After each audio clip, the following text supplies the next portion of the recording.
Our second meeting of the day. Feeling chill. DeepCool, here we come. Nice. Wow, what a view.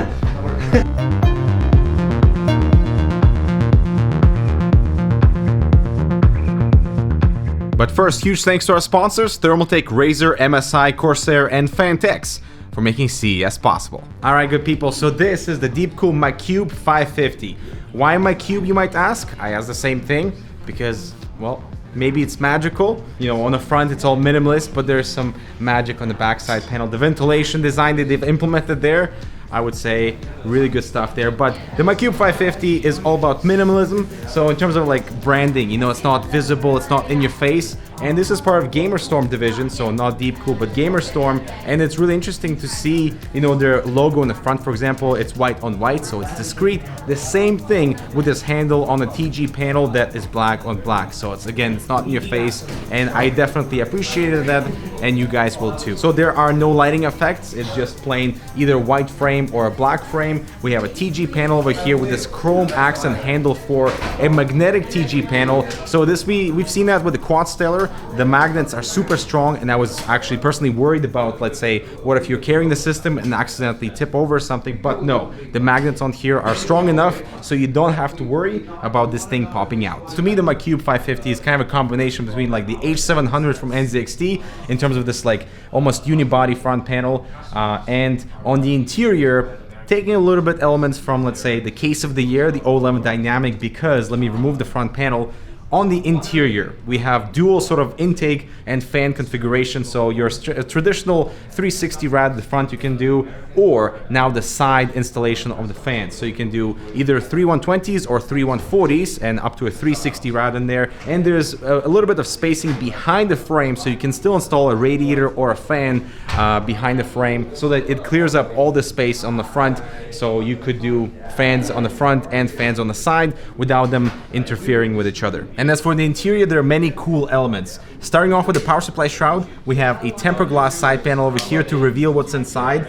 So they're still not finalized with the actual design. Hopefully they'll carry over from the ventilation of the rear panel something over here so the design is cohesive. And over here, this front section of the shroud is open, but they'll close it maybe with another TG panel so it reflects any illumination that you might have on the front here, which is cool. As for the standard ATX motherboard support, eATX is not here, rubber grommets, and because of the side ventilation, you can do like a 360 and 3140mm fans.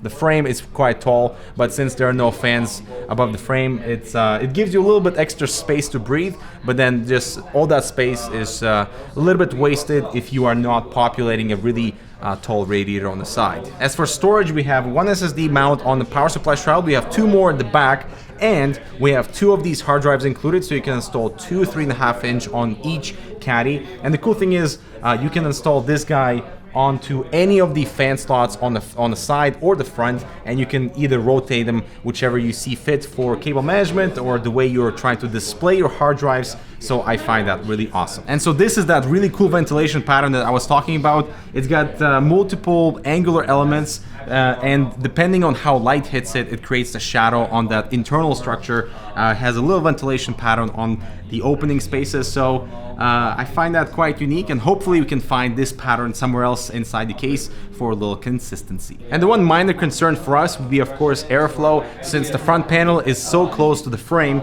but depending on, based on their own testing, they said there's about 25% difference in airflow with the panel completely removed versus the panel installed. So I really want to see this whole thing slightly expanded for better airflow. But of course, once we get the Macube 550 in for review, we'll do all the airflow testing. And this thing is going to be $119 for the white edition and $110 for the black one. So I think it's a pretty good price territory, and only one fan is included for the rear, and it will be black. And now let's talk about the Gamer Storm Assassin 3, of what they call within the company the king of air coolers. So it's going to be competing with the Noctua NHD15. So it's got this whole 140mm form factor, but the Assassin 3 has an advantage in size because it is 165mm in height, but it is much thinner at only 140mm. So the actual thickness of the fins aligns with that of a 140mm fan, making it a slimmer package that would allow you to you have just generally more clearance above the motherboard and below the socket. Now visually, I love what they've done with the Assassin 3. So it's a black design with chrome accents, and you can see these top plates that actually have functionality behind them. They're like these air channels that make sure that airflow flows directly from the top of this fan all the way to the back of this fan. You can actually feel that. And a little extra tidbit for us Canadians is that you can remove the Gamer Store logo from this black portion if you want to go all black and go a little bit, you know, more low-key. But now what about actual performance of this thing? So we have two 140mm fans that have been specifically designed for this type of heatsink. So they go from 500 to 1400 RPM, and right now they're spinning at full speed, and the noise profile is quite pleasant. It's not too loud, it's not too frequency. And as for the heat pipes themselves, they're using groove center structure, so the heat transfer is 15% better than your traditional heat pipes, which is awesome. And they have solder flow through, so the heat pipes makes direct contact with the heatsink, which again improves the overall cooling efficiency. I would say for 99 bucks, the Assassin 3 is going to be a really good contender from a visual perspective, from a performance perspective, and the noise profile too. One more thing is that, a screwdriver is included for installation. I love this thing. Be Quiet actually includes them, and they're amazing.